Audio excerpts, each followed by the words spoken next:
Bueno, bienvenidos a la clase de pensamiento. Voy a empezar a compartir pantalla.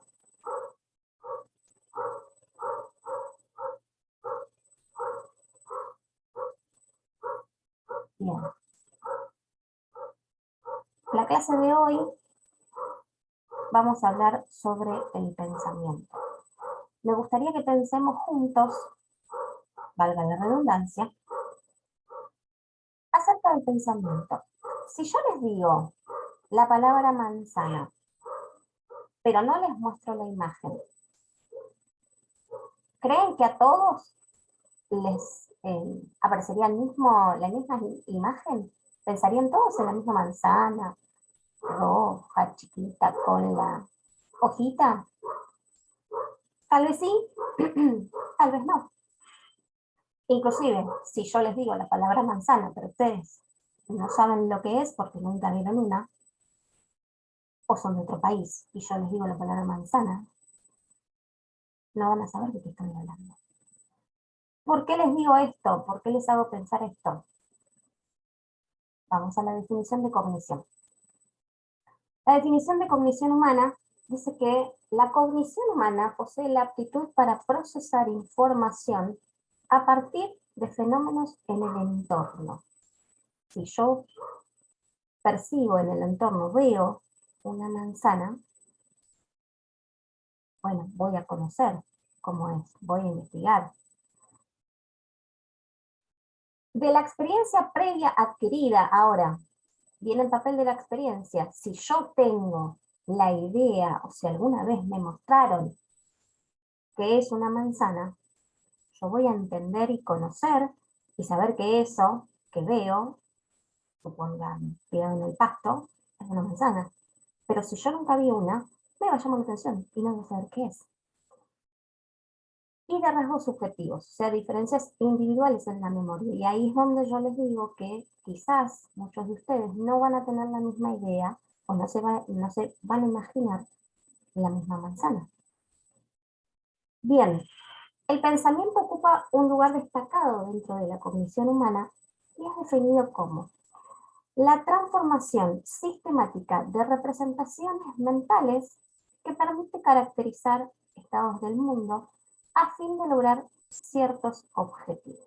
Presten atención a esta definición porque la vamos a seguir desmenuzando después.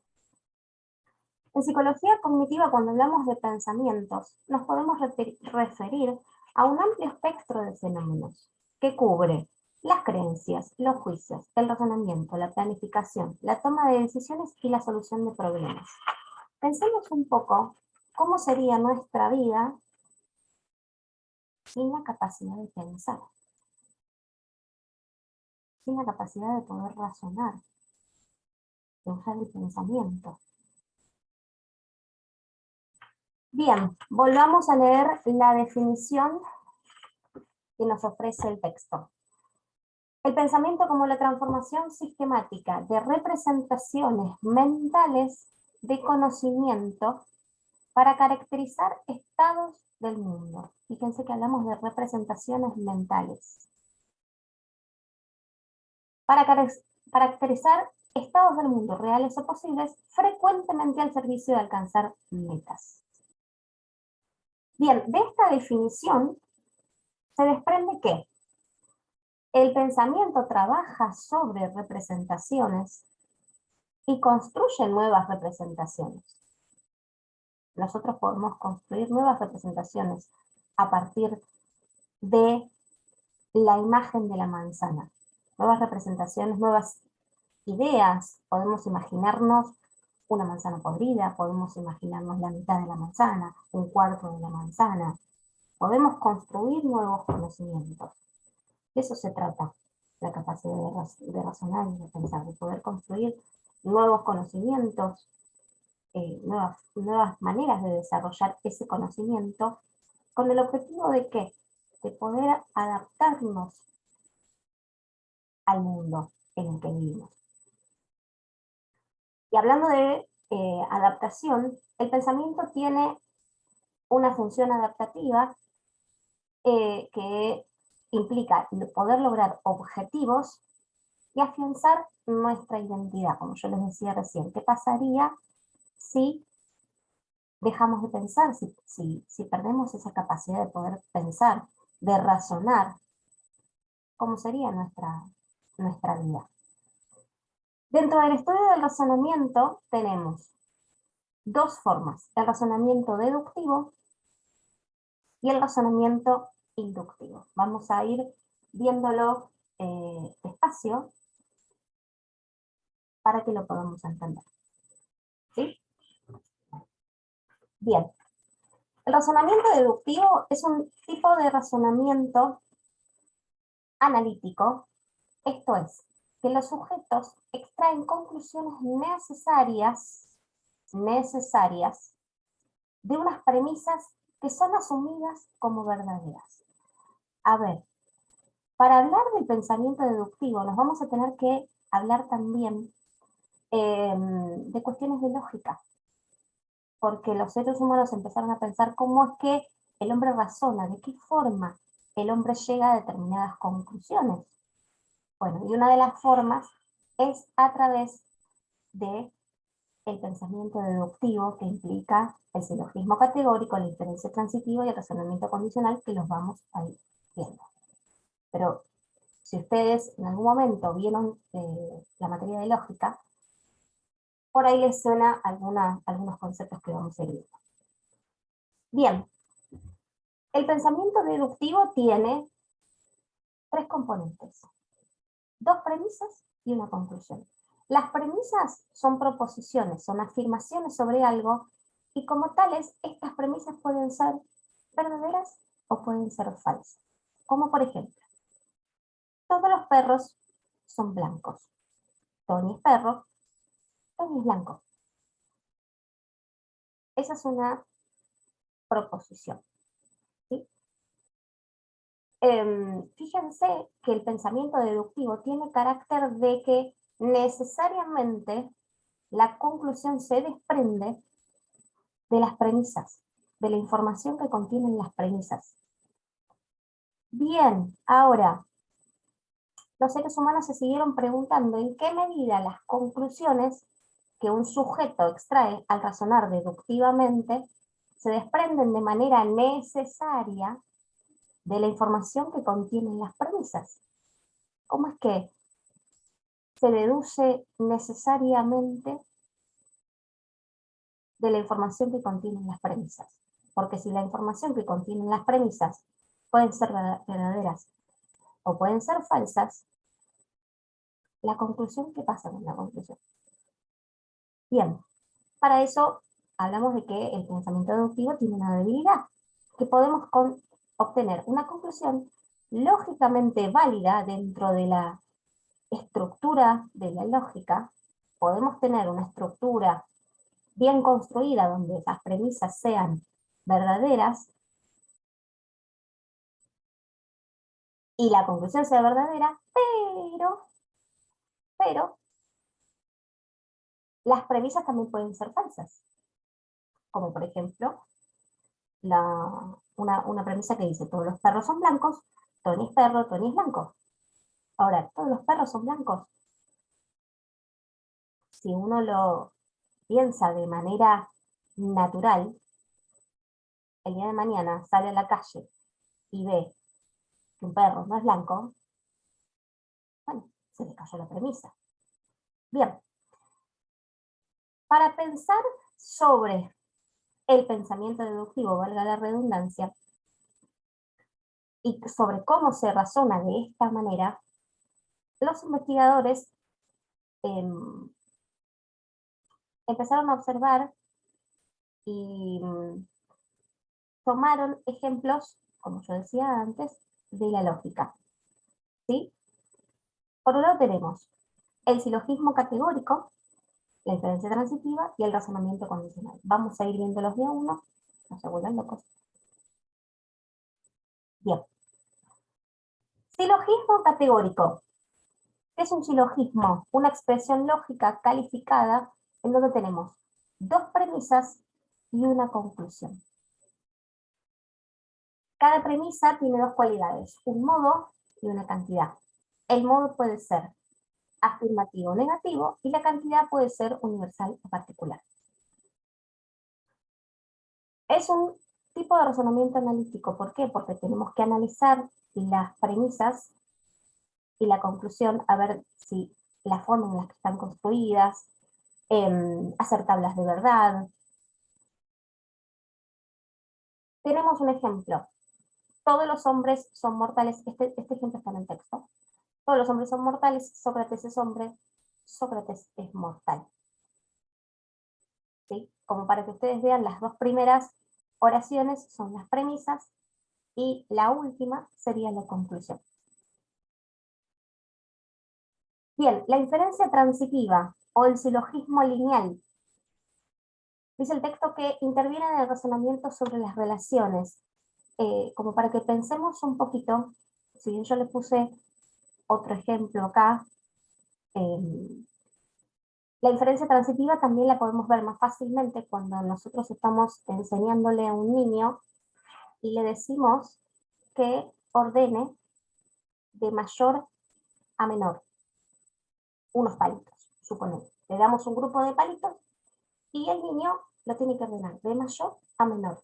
El niño que está recién en los primeros años de escolaridad, muchas veces lo que encontramos es que agarra el palito mayor y lo va comparando con el resto de los palitos para ver a dónde va, cómo va ese orden. Para que una relación sea transitiva, una relación es transitiva cuando establecida inicialmente dos términos, o sea, tenemos dos términos, término A y término C. Podemos extender nuevos términos manteniendo inalterada la cualidad. La cualidad sería palitos, ¿no? El grupo sería palitos. Pero a partir de esos palitos podemos generar nueva información. ¿Cuál es más alto? ¿Cuál es más bajo? Si este es alto, entonces este es más bajo. A eso nos referimos cuando hablamos de inferencia transitiva. Si yo, por ejemplo, les pregunto, tengo 3 margaritas y 5 tulipanes. ¿Cuántas más hay? Y ustedes me van a decir, y tulipanes. Pero yo no les dije flores, no les dije margaritas o tulipanes. Las margaritas o tulipanes, ¿qué son? Flores. Entonces yo tengo más flores. Bien. Continuamos con el razonamiento, acá dice condicional, pero es proposicional. ¿Sí? Cuando hablamos, usamos conectivas, la I, la O, la U. Algunas conectivas lógicas han recibido mayor atención, la conjunción, la disyunción, la implicación y la implicación material. ¿A qué va todo esto? Por ejemplo, está lloviendo y hace frío. Cuando nosotros hablamos, cuando nosotros expresamos ideas, expresamos o de una manera o de otra, damos con la O, a veces puede ser exclusiva, o aprobás o desaprobás, o te va bien o te va mal.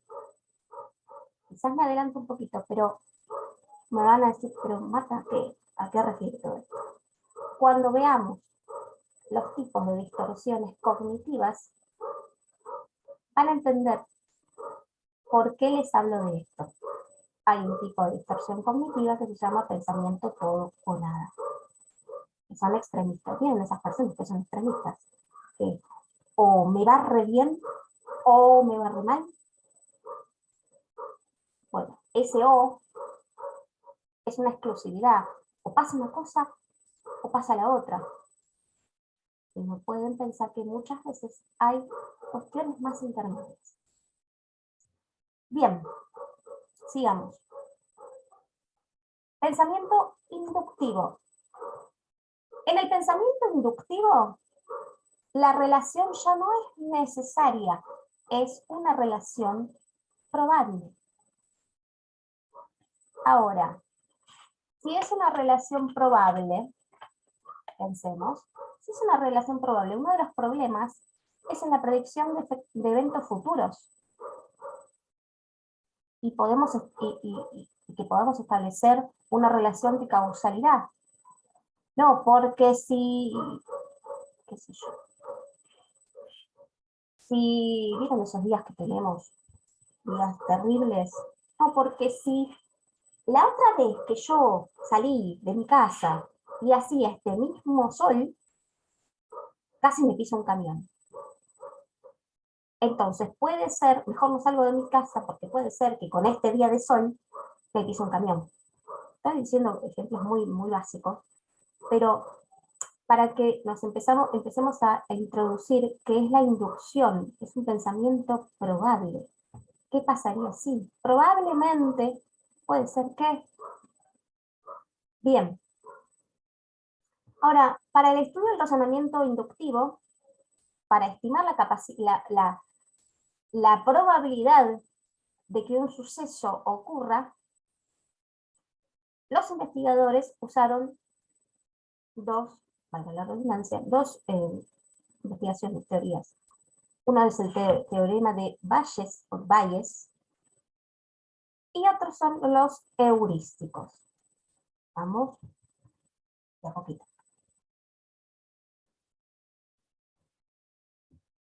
El teorema de Bayes, define dos conceptos centrales para estimar la probabilidad de los eventos inciertos. Y tenemos, por un lado, la probabilidad previa. Nosotros tenemos un universo de casos. Supongan que me interesa saber cuántos de las personas de mi barrio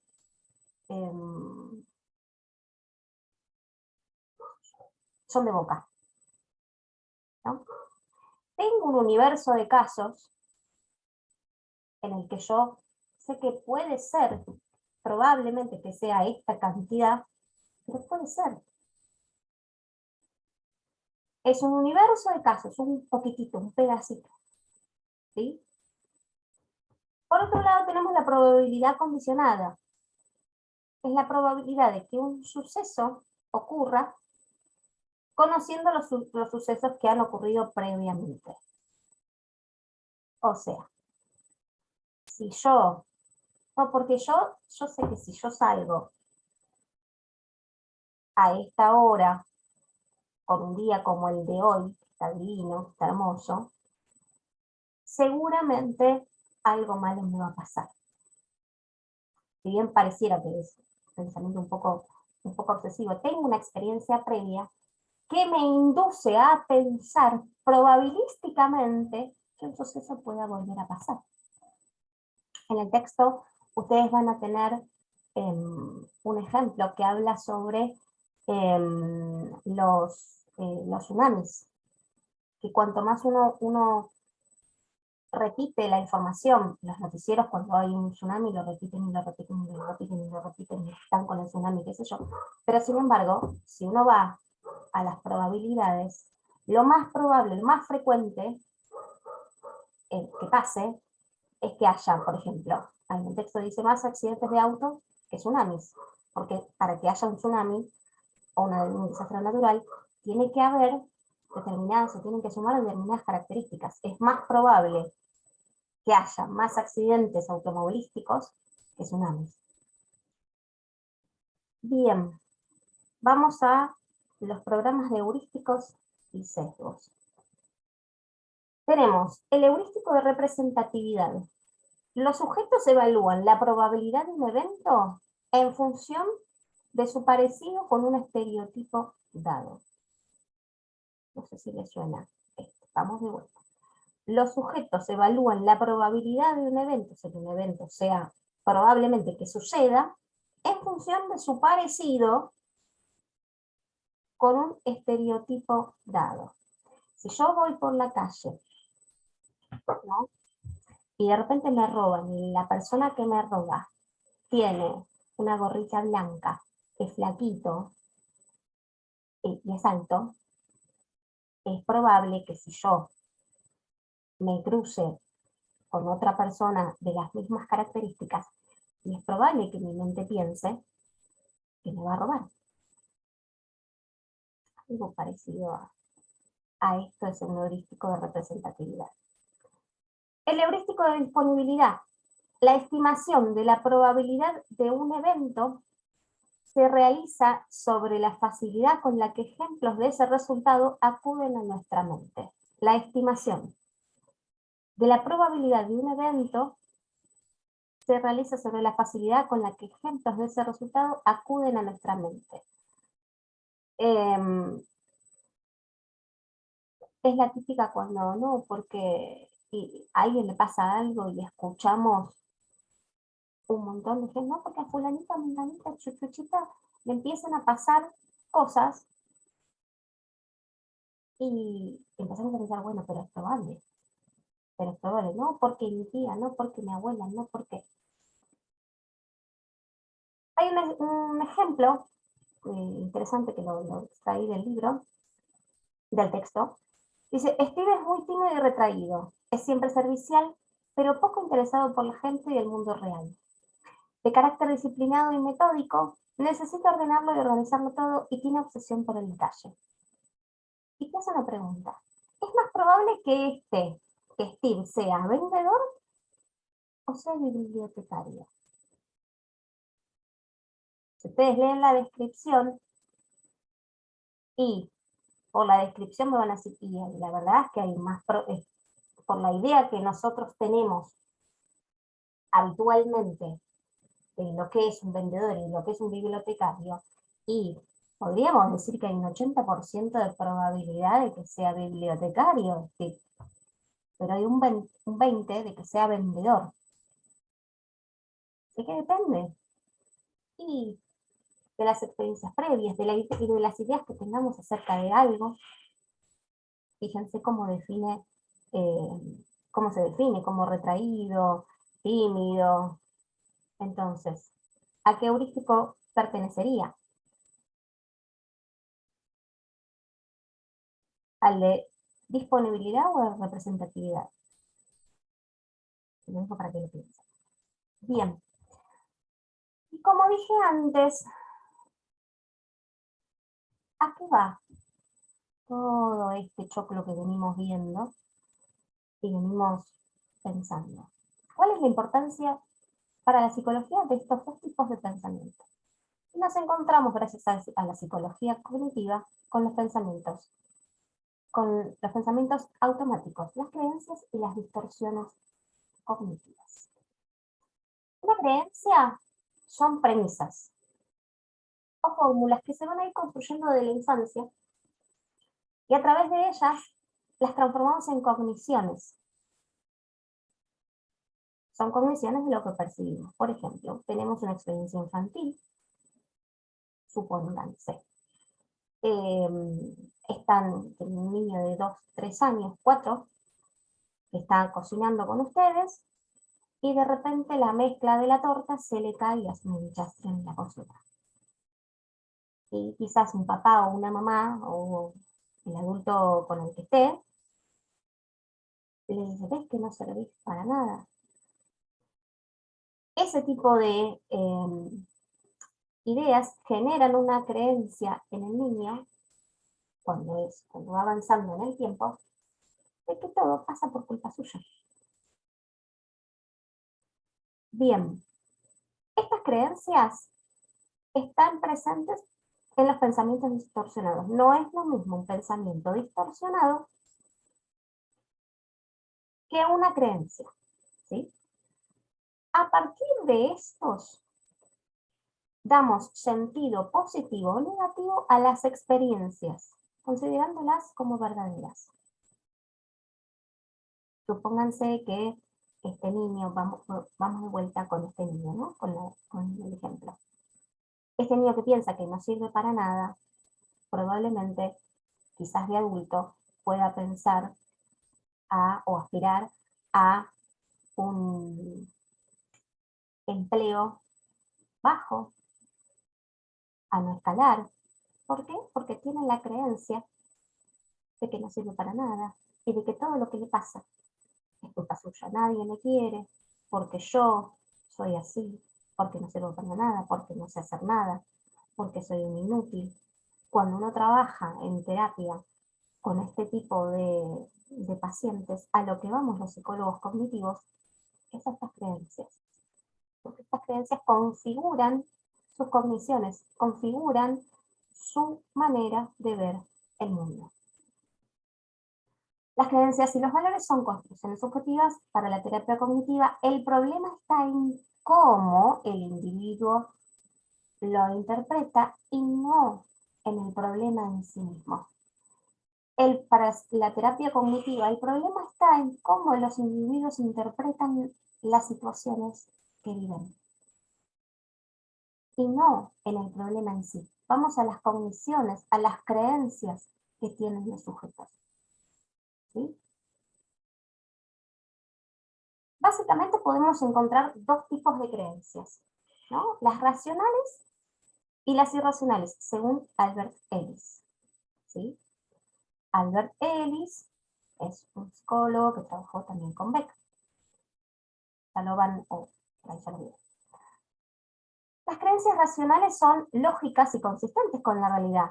Se apoyan en la experiencia y no están distorsionadas ni exageradas.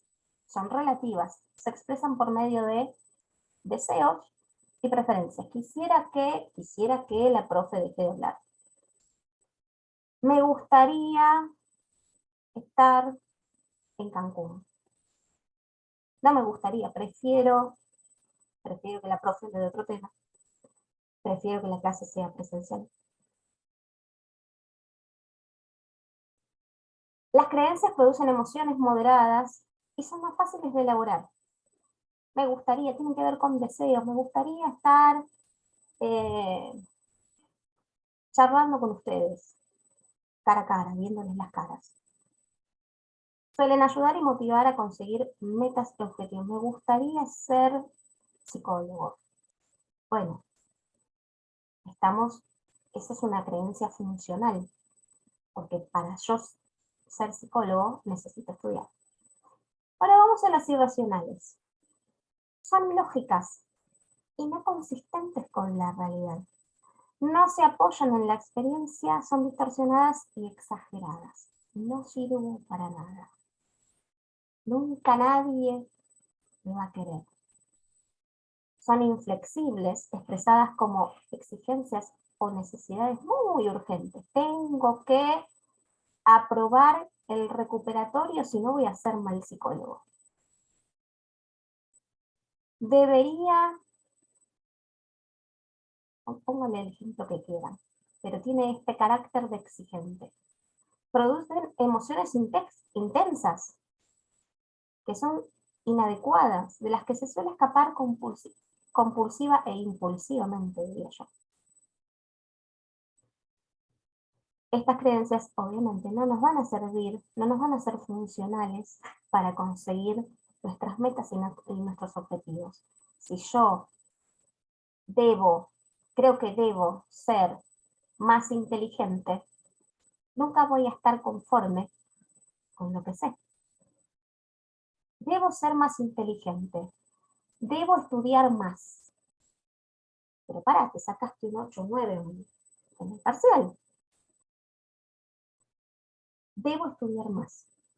Ese 8 o 9, ¿qué implica? Bien, continuamos. Las distorsiones cognitivas. Las distorsiones cognitivas son errores en el procesamiento de la información y de alguna manera determinan a las creencias desadaptativas. Fíjense que cuando hablamos de errores en el procesamiento de la información, estamos hablando de la psicología cognitiva de los primeros tiempos en donde se pensaba o se comparaba al razonamiento con el funcionamiento de una computadora, ¿sí? Donde hay una memoria RAM y demás. Por eso habla de procesamiento de información, porque las computadoras, ¿qué hacen? Procesan información. Beck distinguió 6 tipos de distorsiones que son las que van a filtrarse y estructurar a las creencias. y colaboran en el proceso del sufrimiento, muchas veces en patrones de conducta. A ver, ¿qué quiere decir todo esto? Es que este tipo de distorsiones van a dar estructura a las creencias, por ende, van a distorsionar, si distorsionan nuestro pensamiento, van a distorsionar nuestra conducta. Si yo creo que soy un inútil, nunca voy a aspirar a nada mayor, porque creo que soy un inútil. Tenemos la inferencia arbitraria, la generalización, la magnificación y minimización, la personalización, la atribución interna y externa, el pensamiento dicotómico y la abstracción selectiva. La inferencia arbitraria. La característica de la inferencia arbitraria es la conclusión de ausencia de evidencia, no hay evidencia de nada. Un ejemplo es: el profesor me desaprobó, o la profe me desaprobó, entonces no me quiere la profe, porque me desaprobó. Es cuando inferimos a partir de evidencia cero. No hay evidencia que diga que el profesor me desaprobó porque no me quiere. No tengo evidencia. Es una inferencia. Por eso al principio hablábamos del razonamiento deductivo, inductivo, premisas y todo lo que veníamos hablando. La generalización es una regla general basada en una o pocas experiencias. Todos los hombres son iguales. Todos. Cuando tomamos un solo rasgo, supónganse que me peleo con mi novio, o con mi novia, mi marido, mi mujer, esposa, y de repente, no, la verdad es que todos los hombres, todas las mujeres son iguales, están todas cortadas por la misma tijera. Eso es una generalización. De uno, generalizar, hacerlo maximizado, generalizar a todos, porque uno me engañó, porque uno me hizo mal, no quiere decir que todos me hagan mal. Magnificación y minimización. Acá hay una dimensión exagerada, una magnitud errónea. ¿Vieron esas personas que dicen, ay, pero no, porque no sabés lo que me pasó? Fue terrible esta situación. Generalmente cuando uno las personas que tienen esta distorsión cognitiva consideran a los eventos como terribles, como paralizantes, como enormes. En la magnificación se agranda la situación y se minimizan los recursos que la persona tiene. ¿Bien? Por otro lado, la cara contraria es la minimización. No pasa nada, y por ahí te cortaste, te hiciste una herida re profunda en la mano, y no pasa nada, es un poquito de sangre, está trotando toda la sangre. No pasa nada, me salió mal, como estuve, pero no pasa nada. Minimizan la situación. La personalización, la atribución interna y externa, es la atribución de eventos a sí mismo o a los demás, en ausencia de conexión lógica o evidencia. Por mi culpa, perdimos. Por mi culpa, porque yo soy un inútil, te hice perder tiempo. No, porque yo me demoré, te hice perder tiempo. Porque yo, cuando se atribuyen a sí mismos situaciones, o cuando atribuyen a los demás también situaciones. Yo me caí por culpa de ustedes. Suponete que vamos caminando por la calle y yo me caigo. Me encuentro con alguno de ustedes y vamos caminando por la calle y yo me caigo. Y les empiezo a echar la culpa a ustedes. No, me caí porque me tropecé. Ustedes que tienen la culpa. Bien. Pensamiento dicotómico, los que yo les decía antes. Acá tenemos dos polos. No tenemos nada en el medio. O es muy bueno o es muy malo. Se clasifica la experiencia según dos categorías opuestas. O no sirve para nada, o es buenísimo.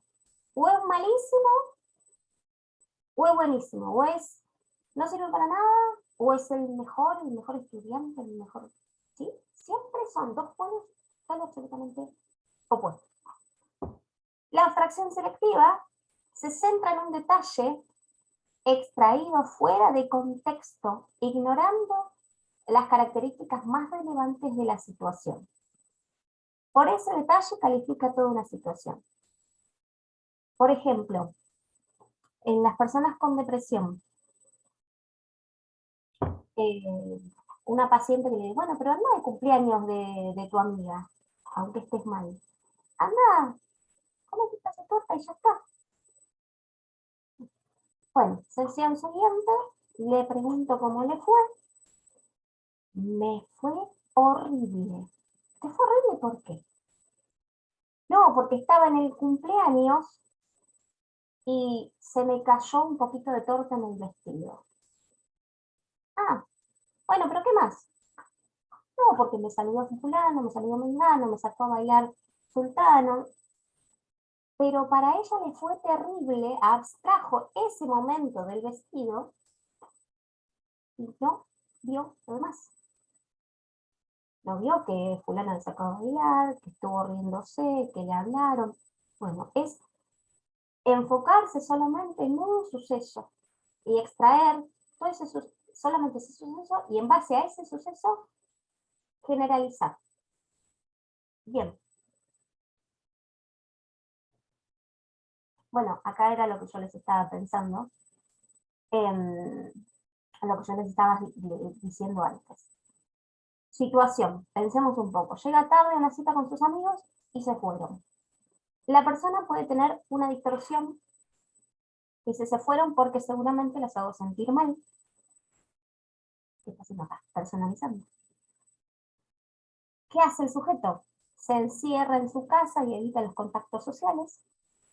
Y como consecuencia, tenemos que sus amigos interpretan, porque los demás también interpretan, sus amigos interpretan esto como una falta de interés y lo dejan de llamar. Por eso es importante muchas veces trabajar también con el entorno de los pacientes. Sigamos para medio. Pensamientos automáticos. Bien. Se llaman automáticos porque vienen. Son mensajes específicos, discretos. Vienen de repente. A menudo parecen taquigrafiados. Busquen qué es la taquigrafía. Porque quiere decir que son cortitos, que pueden ser frases o pueden ser palabras. Inútil, por ejemplo. Hace muchísimos años se usaba la taquigrafía para hablar, para enviar mensajes, y los mensajes eran así cortitos. Casi siempre la persona cree estos mensajes. Tienen un nivel de verdad importante. Son vividos como algo espontáneo, parecen de repente, de golpe. Te pasa una situación y de golpe pensamos algo. Viene un pensamiento automático, que muchas veces son difíciles de captar. Se trabaja, en terapia se trabaja muchísimo esta capacidad.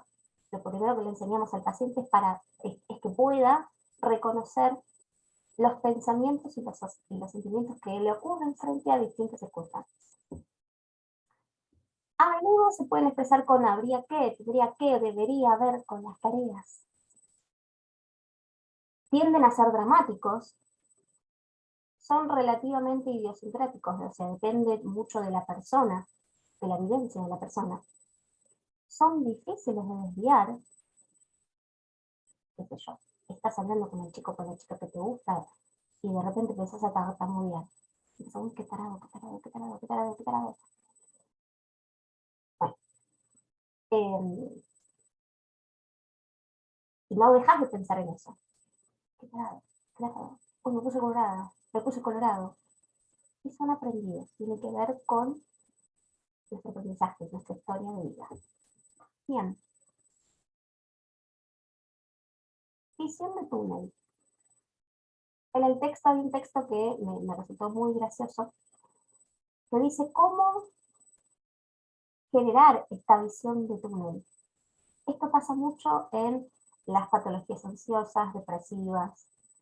Eh, ¿Por qué? Porque la visión en túnel, si ustedes se fijan en la imagen, vieron que el túnel se tiene, y hay muchos que son, vienen anchos y después se angostan. Y solamente vemos un pedacito.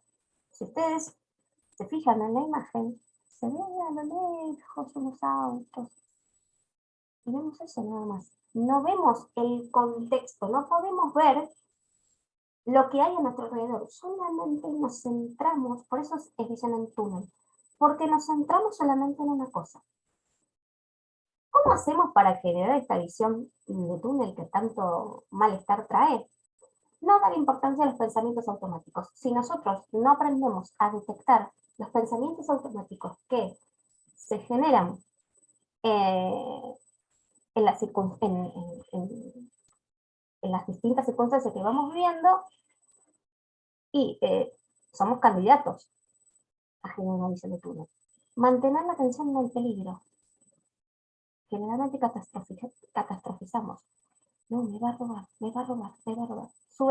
Nos subestimamos a nosotros mismos. Tenemos sensaciones de pérdida y nos concentramos en la injusticia, en la maldad, en que todo me pasa a mí, en que siempre la culpa la tengo yo. Ahí viene cuando hablamos de que nos subestimamos a nosotros mismos. Mantenemos la atención en el no, porque seguro que si yo salgo, hay veces que pensamos que no, si yo salgo, eso que yo temo me va a pasar. Bien.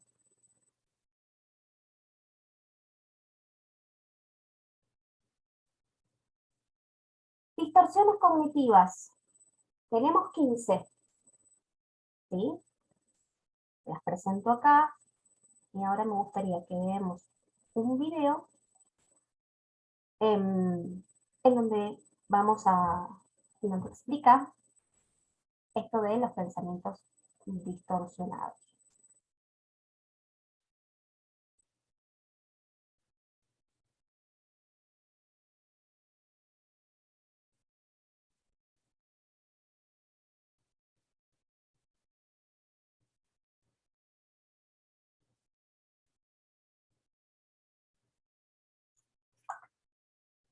Ah, no me digas.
Bien. Bueno, ¿a qué vamos con todo esto? Porque ahora vamos a, en el próximo video, vamos a hablar del pensamiento complejo. Pero antes de hablar del pensamiento complejo, para que nos podamos ubicar, nosotros estamos en un sistema, ¿no? Somos sistemas inmersos en otros sistemas. ¿Venimos de dónde? Del positivismo, de una visión lineal del conocimiento, ¿sí? Necesitamos desarrollar una epistemología sistémica, circular, en donde no pensemos solamente que esto o esto, o A entonces B, entonces si pasa tal cosa, entonces sí o sí tiene que pasar tal otra. No demos las, como veníamos diciendo al principio, no saquemos conclusiones deductivas en donde tenemos dos premisas y sí o sí la conclusión tiene que ser verdadera y tiene que ser así. Necesitamos otro tipo de pensamiento. Venimos de un pensamiento disyuntivo, o sea, o es una cosa o es otra, y también puede ser. Pensemos un poco en nuestra carrera, en cómo se desarrolló el conocimiento. En el pensamiento cartesiano, donde Descartes lo que planteaba era o era pensamiento, o éramos cuerpo o éramos mente. No había, con esto hablamos de la dualidad cartesiana, no había conjunción. No era cuerpo y mente, era o una cosa o la otra, las dos no. Vivimos en un mundo en donde tenemos una visión simplificada de el hombre. Pensemos un poco también en la medicina. Está el traumatólogo, el especialista de rodilla, el especialista. Está bien que nos especialicemos, pero no dejemos de tener una visión global. Porque el sujeto no es una mente caminando solamente, no es una rodilla, no es un hígado, no es un riñón. Somos una multiplicidad de cosas. Necesitamos un pensamiento complejo, en donde en este pensamiento complejo hay interacciones que son integrables con el mundo y con nosotros mismos. Una visión más global, de globalidad. El desarrollo de aptitudes de interacción y de interrelación de conocimientos, que podamos interrelacionar, unir conceptos. Más allá de unir, que podamos ver no solamente tener hablamos un poco de lo que veníamos pensando antes, ¿no? No tener una visión en túnel, no ver solamente el túnel, ver el paisaje completo. Bien, ahora, ¿qué implica?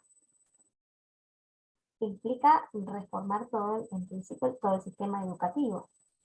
Pero no solamente el sistema educativo, nuestra forma de pensar acerca del mundo, acerca de las relaciones con nosotros mismos y con los demás. En el próximo video vamos a hablar sobre el pensamiento complejo de Eva Morin.